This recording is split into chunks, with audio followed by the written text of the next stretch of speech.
Just going to show you how to change a Dyson V6 handheld battery.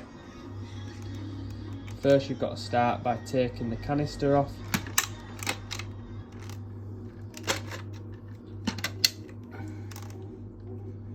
If you just get your screwdriver and locate the first screw, which is at the front of the battery, and the second screw is just behind the handle.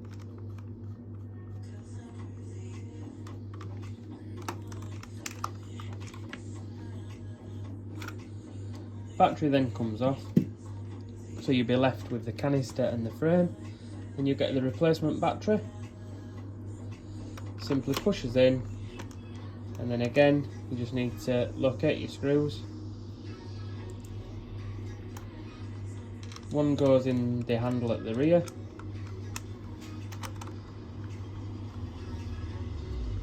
so it's fairly tight. Try not to over tighten. And the second screw into the front of the battery on the front of the frame, and then your canister just needs to slide in at the front first, and then it'll clip into place, and obviously close your lid. And that's how you change a Dyson V6 battery.